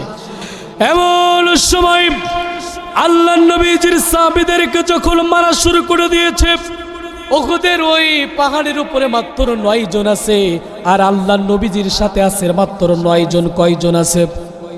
9 জন সাহাবী আছে। এর ভিতর থেকে একজন সাহাবীর নাম হচ্ছে হযরতে মুসআব রাদিয়াল্লাহু তাআলা আনহু। কি নাম? হযরতে মুসআব। নামটা একটু মুখস্থ করেন। হযরতে মুসআব, সবাই বলেন হযরতে মুসআব, আবার বলেন হযরতে মুসআব। একটু ভালো করে শুনেন, এই সাহাবীর চেহারাটা কিছুটা নবীজির মতো। সুবহানাল্লাহ পড়েন। এই সাহাবীর কিছুটা আকার আঙ্গিক, অর্থাৎ তার হাঁটার চলন বলন এবং তার মুখের কাটিম কিছুটা নবীজির মতো। সুবহানাল্লাহ পড়েন। আমার প্রিয় বন্ধুরা, মুসআব ইবনে উমাইর যখন দেখলো মুসলমানদের উপরে যখন ওজরে কাফেরেরা মারা শুরু করে দিয়েছেন, একটা পর্যায়ে মুসআব ইবনে উমাইর দেখলো আমার নবীজির দিকে 300 জন কাফের ছুটে আসছে। কয়শো জন? 300 জন কাফের আমার নবীকে মারার জন্য ছুটে আসছে। এমন সময় 8 জন সাহাবী নবীজির কাছ থেকে বিদায় হয়ে গেল, আর নবীজির কাছে একজন আছে। কয়জন আছে? একজন আছে। আর নবীজির পাশে হচ্ছে হযরতে আবু তালহা, যানাকে ওই উহুদের যুদ্ধের ময়দান থেকে আসার পরে যানাকে জিন্দা শহীদ বলা হয়েছে। আমাদের এই বাংলাদেশের জিন্দা শহীদ হচ্ছে এই যার কথা কিছুক্ষণ আগে বললাম, সেই ব্যক্তির নাম হচ্ছে দেলোয়ার। দেলোয়ারকে বলা হয় আমাদের এই বাংলাদেশের জন্য জিন্দা শহীদ। অর্থাৎ তাকে 54 দিন রিমান্ড দিয়েছে। কতদিন? 54 দিন। খেতে দেয় নাই, পড়তে দেয় নাই, কষ্ট দিয়েছে, লাঞ্ছিত করেছে, তারপরে কোরআন থেকে সরে যায় নাই। সুবহানাল্লাহ পড়েন। আমার প্রিয় বন্ধুরা, আল্লাহর নবীজিকে মারার জন্য কয়জন আছে? কয়জন? 300 জন কাফের আমার নবীজিকে মারার জন্য আছে। এমন সময় আমার নবীজির কাছে কয়জন আছে বলেন? একজন মাত্র আছে। আর নবীজির কিছু সামনে আছে হযরতে তালহা। আমার প্রিয় বাবাজিরা, 300 কাফের যখন আমার নবীজির কাছে যখন আসতে চাচ্ছে, এমন সময় আমার নবীজির স্বামী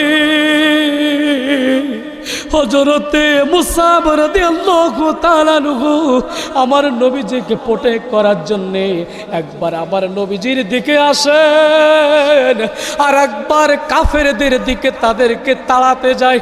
এমন সময় কাফেরদের দিকে যখন তাড়াতে যায়, মুসআব একা, আর কাফেরেরা কয়জন? মুসআব শুধুমাত্র একা, আর কাফের? আমার প্রিয় বাবাজিরা, মুসআব যখন একবার নবীর দিকে আসে, আর একবার হচ্ছে কাফেরদের দিকে চলে যায়।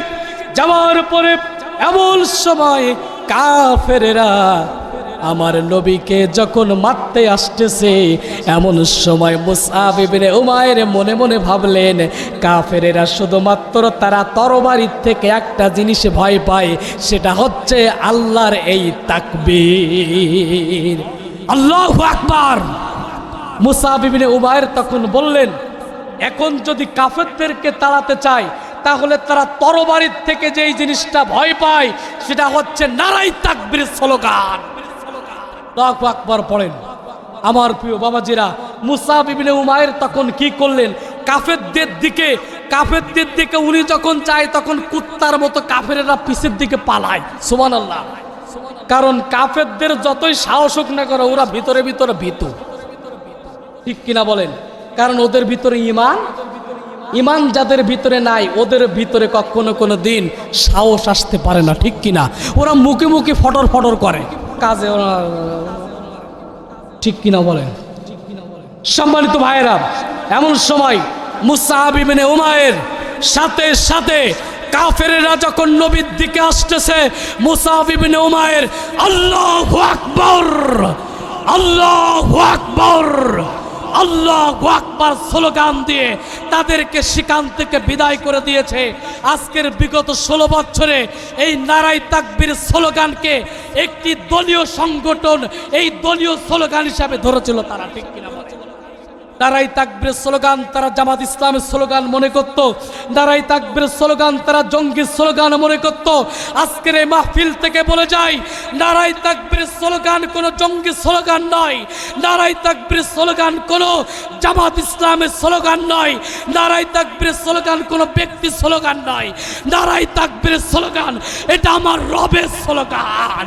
এই স্লোগান আমরা একটু দিয়ে দেখাই, লিল্লাহি তাকবীর, আমরা কারা কারা স্লোগান দিতে পারি লিল্লাহে তাকবীর, নারায়ে তাকবীর। সম্মানিত হাজিরিন, আপনার কতজন? আপনার কতজন? মুসাব কয়জন? তার তরবারি কি? আল্লাহু আকবার স্লোগান কিছুদিন আগে দেখেছেন না? এখান থেকে কিছু বছর আগে মুস্কান নামের একটা মেয়ে নারায়ে তাকবীর স্লোগান দিয়ে গোটা পৃথিবীকে থরকম্প বাঁধিয়ে দিয়েছিল। ঠিক কিনা বলেন? যেখানেই দেখবেন কাফের আপনাকে ধ্বংস করতে আসছে, যেখানেই দেখবেন কাফের আপনাকে মারতে আসছে, আপনার স্লোগান হবে নারায়ে তাকবীর। ঠিক কিনা বলেন? আমার প্রিয় বাবাজিরা, মুসাব কয়জন? কাফের কতজন?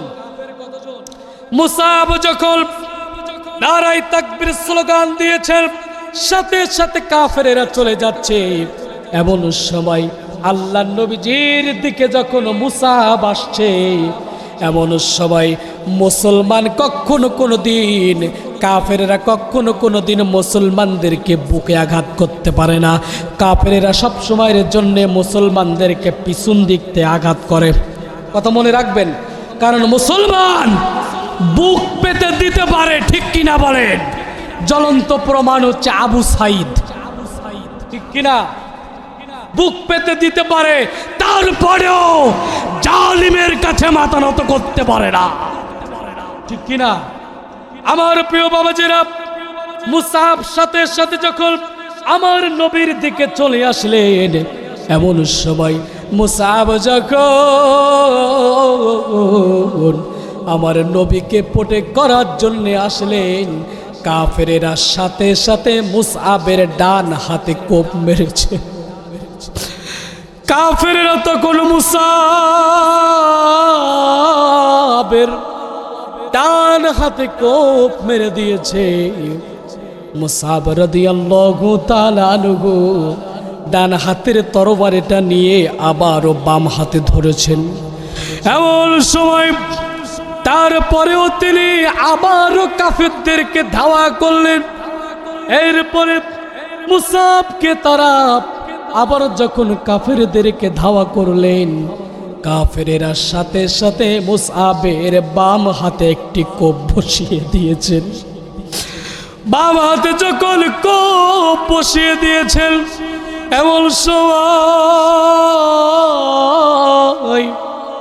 মুসাব যখন ডান হাত নাই, বাম হাত নাই গো, মুসাব রাদিয়াল্লাহু তাআলা আনহু তারপরেও আমার নবীর দিকে তার বুক পেতে দিয়েছে।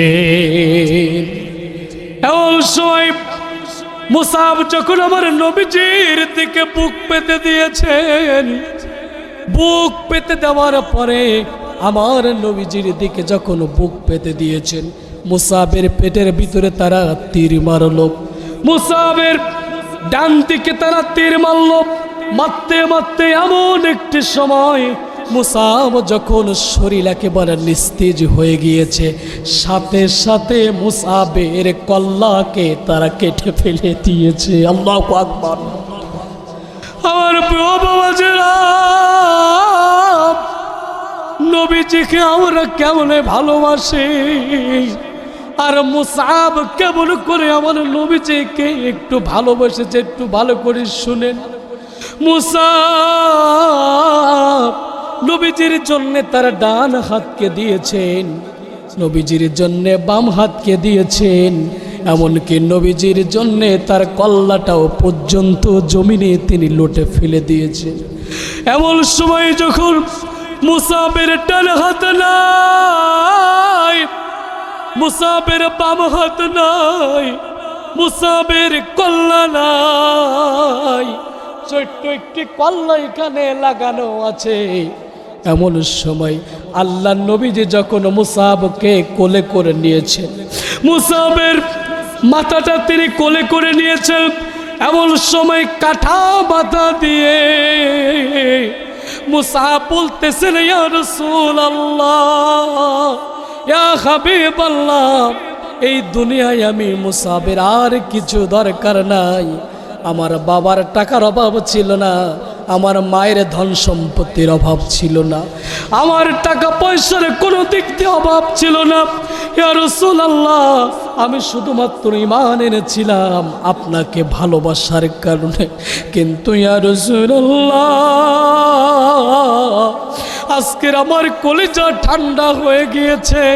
আপনাকে বাঁচানোর জন্য আমি মুসাব আমার নিজেকে বিলিয়ে দিলাম। আমার প্রিয় বাবাজেরা, মুসাব বলতেছেন, হুজুর আমি মুসাব এই দুনিয়ায় আর কিছু চাই না, শুধুমাত্র একটা জিনিস চাই। আমি মুসাব যেমন এই দুনিয়াতে আপনাকে খেদমত করেছি, আমি যেন মৃত্যুর পরেও জান্নাতে আপনার সাথে আমি জান্নাতে থাকতে পারি। সুবহানাল্লাহ পড়েন। এই কথা বলে মুসাব মারা গেলেন। মুসাব যখন শহীদ হয়ে গেলেন, শহীদ হয়ে যাওয়ার পরে প্রত্যেকটা জায়গায় ঘটনা ঘটে গিয়েছে, প্রত্যেকটা জায়গায় ঘটনা রটে গিয়েছে। আব্দুল্লাহর বেটা মুহাম্মদ মারা গিয়েছে, নাউজুবিল্লাহ। আপনাদের মনে আছে তো মুসাবের চেহারা কার মতো? আল্লাহ নবীজির মতো। মুসাবের চেহারা কার মতো? তার চলাফেরা নবীজির মতো। যখন প্রত্যেকটা জায়গায়, যখন মুসাব যখন শহীদ হয়ে গিয়েছে, আবু সুফিয়ান প্রত্যেকটা জায়গায় ছড়াই দিয়েছে যে আব্দুল্লাহর বেটা মুহাম্মদ শেষ। নাউজুবিল্লাহ। আসলে কি আমার নবীজি কি শেষ হয়েছে? ওই যুদ্ধের ময়দানে প্রত্যেকটা জায়গায় ছড়িয়ে গিয়েছে আমার নবী মুহাম্মদ। আব্দুল্লাহর বেটা মুহাম্মদকে মেরে ফেলে দেওয়া হয়েছে, প্রত্যেকটা জায়গায় মদিনায় ছড়িয়ে দেওয়া হয়েছে, কারণ মুসাবের চেহারা আমার নবীজির মতো। এমন সময় যখন সাহাবীরা অন্য অন্য জায়গায় যখন তারা যুদ্ধ করছে, এমন সময় এই ঘটনা যখন তাদের কানে চলে গেছে, আমাদের কলিজার টুকরা নবী, বাঁচানেওয়ালা নবী আর পৃথিবীতে বেঁচে নাই। এমন সময় আবু বকর আল্লাহর নবীজির দিকে পাগলের মতো ছুটতে ছুটতে আসে। হযরতে ওমর আল্লাহর নবীজির দিকে ছুটতে ছুটতে আসে। হযরতে ওসমান আল্লাহর নবীজির দিকে পাগলের মতো ছুটতে ছুটতে আসে। হযরতে আলী আল্লাহর নবীজির দিকে ছুটতে ছুটতে আসে। এসে দেখে ওই যুদ্ধের ময়দানে আমার নবীজি এখনো পর্যন্ত শহীদ হয় নাই। আমার নবীজির দুইটা দান মোবারক কাফেরেরা শহীদ করে দিয়েছে। আপনারা সকলেই জানেন আল্লাহর নবীজির দান মোবারক শহীদ হয়েছিল কিন্তু উহুদের যুদ্ধে। উহুদের যুদ্ধের ময়দানে যখন আমার নবীজির দান মোবারক শহীদ হয়ে গিয়েছে, মাথার ভিতরে হেলমেট ঢুকে গিয়েছে। ওগো আমার বাবাজিরা, আজকের আপনারা মনে করেন হুজুরেরা এত রাজনীতি আলোচনা করে কেন? ঠিক কিনা বলেন? এমন পাবলিক কিন্তু আছে যে দাওয়াত করে নিয়ে আসছে এখানে, ঠিক কিনা? কিন্তু ইসলাম অত সহজে আসে নাই। এসেছে কি? আল্লাহ নবীজি যদি মনে করতেন যে উহুদ পাহাড় আমার জন্য স্বর্ণ হয়ে যাও, আল্লাহ তারা স্বর্ণ বানিয়ে দিতেন। ঠিক কিনা বলেন?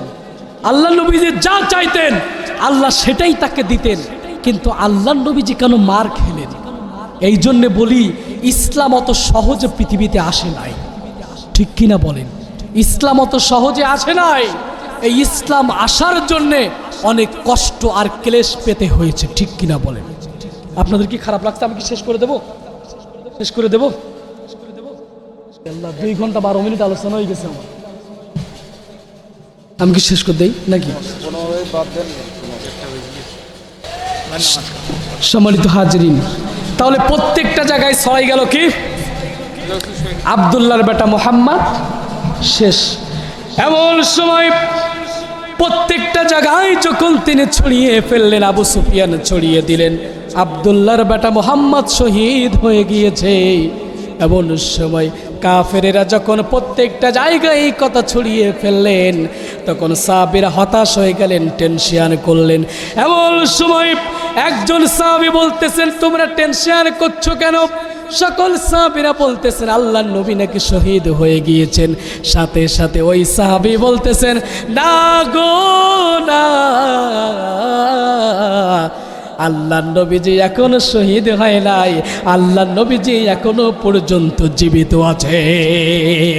আল্লাহ তাআলা তখনই আয়াত নাজিল করে দিল, ওয়ালা তাহিনু ওয়ালা তাহজানু ওয়া আনতুমুল আ'লাউনা ইন কুনতুম মুমিনিন।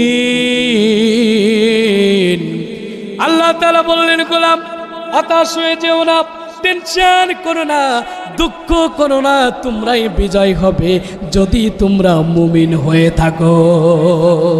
এটা হচ্ছে এই আয়াতের শানে নুজুল। এখন যদি ব্যাখ্যায় যায় তা আরো 2 ঘন্টা লাগবে। সম্মানিত হাজিরিন, এখন যদি ব্যাখ্যায় যায় তাহলে আরো 2-2.5 ঘন্টা লাগতে পারে। তো যা হোক, অনেক সময় হয়ে গেছে। এখন আল্লাহ তাআলা বললেন, মুমিন হতাশ হয়ে যেও না। মুমিন কখনো কোনোদিন হতাশ হতে পারে, টেনশন করতে পারে, দুঃখ করতে পারে, ক্লেশ হতে পারে না। মুমিন যখন হতাশ হবে ভরসা করবে কার উপরে? আল্লাহ নবীজির একজন সাহাবী যার নাম হচ্ছে আউফ বিন মালিক। কি নাম? আউফ বিন মালিক। এই সাহাবী ইসলাম ধর্ম গ্রহণ করেছে 70 বছর বয়সে। কত বছর? 70 বছর বয়সে ইসলাম ধর্ম গ্রহণ করেছে। তার স্ত্রীর বয়স 55 বছর। কত বছর? 55 বছর। তাদের একটা মাত্র সন্তান আছে। এই সন্তানের নাম হচ্ছে হযরতে সালিম। কি নাম? হযরতে সালিম। এই সালিম একজন যুবক মানুষ। সে যা ইনকাম করে এই বৃদ্ধা পিতামাতা সেটা খায় আর এটা নিয়েই বেঁচে থাকে। আল্লাহ তাদেরকে বাঁচিয়ে রাখেন একজন সন্তানের ওসিলায়, অর্থাৎ তাদের কামায়। সন্তানের নাম হচ্ছে সালিম। কি নাম? অত্যন্ত পিতামাতাকে ভালোবাসেন, সর্বোপরি মাকে খুব ভালোবাসেন। একদিন দেখা যাচ্ছে সালিম সকালবেলা কাজের জন্য বের হয়ে যায়, আর হচ্ছে সন্ধ্যাবেলা যে কাজ শেষ হয়, যে টাকা পয়সা পায় বাজার থেকে বাজার করে নিয়ে আসা পিতামাতা এটাই খায়। সন্তান কয়টা? আউফ বিন মালিকের বয়স কত বছর? স্ত্রীর বয়স কত বছর? 55 বছর। সালিমের অনেক মাত্র যুবক মানুষ, সে যা ইনকাম করে এতেই পিতামাতা চলে যায়। সকালে যায়, সন্ধ্যাবেলা আসে। হঠাৎ করে একদিন কাজের জন্য বের হয়ে গিয়েছে। কাজের জন্য যখন বের হয়ে গিয়েছে, এমন সময় সকাল হয়ে গিয়েছে। সকালে গেছে, সন্ধ্যাবেলা সালিমের কোনো খবর নাই। সালিম কাজের থেকে বাড়িতে আসে না। সন্ধ্যা হয়ে গিয়েছে, রাত হয়ে গিয়েছে, রাত হয়ে গভীর রাত হয়ে গিয়েছে, সন্তানের কোনো খবর নাই। এখন আপনাদের কাছে আমার প্রশ্ন, যাদের একটা মাত্র সন্তান, সন্তান যদি হারিয়ে যায় বাবা মার মনে টেনশন আছে না নাই? হতাশা আছে না নাই? আজকের আলোচনার বিষয় হচ্ছে হতাশা। কি বললাম? হতাশা। কি বললাম? হতাশা। হতাশায় পড়লে কেউ যদি আল্লাহকে ডাকে, আল্লাহ তাআলা তাকে অবশ্যই অবশ্যই সে যা হারিয়েছে তার থেকে ভালো কিছু দেন। সুবহানাল্লাহ পড়েন। আল্লাহুম্মা উজুরনি ফি মুসিবাতি ওয়া আখলিফলি খায়রাম মিনহা। আল্লাহ নবীজি বলেছেন, যদি কোনো ব্যক্তি হতাশায় পড়ে আল্লাহর কাছে যদি দোয়া করে যে আল্লাহ আমি এই হতাশায় পড়েছি, আল্লাহ তাআলা তখন সে যে হতাশায় পড়েছে তার থেকে ভালো কিছু আল্লাহ তাআলা তাকে দান করেন। সুবহানাল্লাহ। তাহলে আউফ বিন মালিকের বয়স কত বছর? সন্তান কয়টা? সন্তানের কোনো খবর নাই। সন্ধ্যাবেলা হয়ে গেছে, রাত হয়ে গেছে, সন্তানের কোনো খবর নাই। এখন বাবা মার টেনশন আছে না নাই বলেন তো? হতাশা আছে না নাই? হতাশা আছে না নাই? এমন সময় হতাশা যখন আছে, আমার প্রিয় বাবাজিরা, সন্ধ্যা হয়ে গিয়েছে, রাত হয়ে গিয়েছে, এমন সময় আউফ বিন মালিক খুব টেনশনে পড়ে গিয়েছে। কলিজার টুকরা সন্তানকে পাওয়া যাচ্ছে না, মাও খুব টেনশনে পড়ে গিয়েছে। এমন সময় সন্তানের যখন কোনো খোঁজ খবর পাওয়া যাচ্ছে না, এখন যেমন ফোন করে খবর নেওয়া যায়, সেই সময় তো কোনো ফোনও ছিল না। সন্তানের কোনো খবর নাই। সন্তানের কোথায় পাই কোথায় পাই, সকাল হয়ে গিয়েছে, সন্তানের এখনো পর্যন্ত কোনো খবর নাই। এমন সময় সন্তানের যখন কোনো খবর নাই, আউপির মালিক হতাশায় পড়ে গিয়েছে, স্ত্রী বৃদ্ধা মানুষ সেও কান্নাকাটি করতেছে ঘরের ভিতরে। এমন সময় গো আউপির মালিক তার দরজার কাছে আসলেন। আসার পরে দেখলেন তার ঘরের কাছে সুন্দর একটি চিঠি লেখা আছে। কি লেখা আছে? চিঠি লেখা আছে। এই চিঠির ভিতরে চিঠিটা দিয়েছে তাকে কাফেরেরা। কারা দিয়েছে? কাফেরেরা দিয়েছে। কাফেরেরা তাকে দুইটা সত্য দিয়েছে। কয়টা? দুইটা সত্য দিয়েছে। যদি বলতে চাও, তুমি যদি এই দুইটা সত্য যদি মানতে পারো, তাহলে তোমার সন্তানকে আমরা 3 দিনের ভিতরে ছেড়ে দেব। আর তুমি যদি এই দুইটা সত্য যদি না মানতে পারো, তাহলে তোমার সন্তানকে ছেড়ে দেব না। সত্য দিয়েছে কয়টা? কয়টা সত্য? দুইটা সত্য। কয়টা? দুইটা সত্য। 1 নম্বর সত্য, তুমি যদি তোমার সন্তানকে ফিরত চাও, তাহলে তোমাকে আগে ঈমান ছেড়ে দিতে হবে। নাউজুবিল্লাহ পড়েন। আর 2 নম্বর সত্য, ঈমান ছেড়ে দিয়ে মুহাম্মাদের বিরুদ্ধে তোমাকে যুদ্ধ করতে হবে। নাউজুবিল্লাহ। সত্য দিয়েছে কয়টা? সন্তান এখন কাদের কাছে গুম আছে বলেন তো? কাফেরদের কাছে। কাদের কাছে? কাফেরদের কাছে গুম আছে। সত্য কয়টা? সময় দিয়েছে কয়দিন? 3 দিন। তুমি যদি 3 দিনের ভিতরে এই আলটিমেটাম যদি না গ্রহণ করো, তাহলে তোমার সন্তানকে মেরে ফেলবো। কাফেরেরা সত্য দিয়েছে কয়টা? সময় দিয়েছে কয়দিন?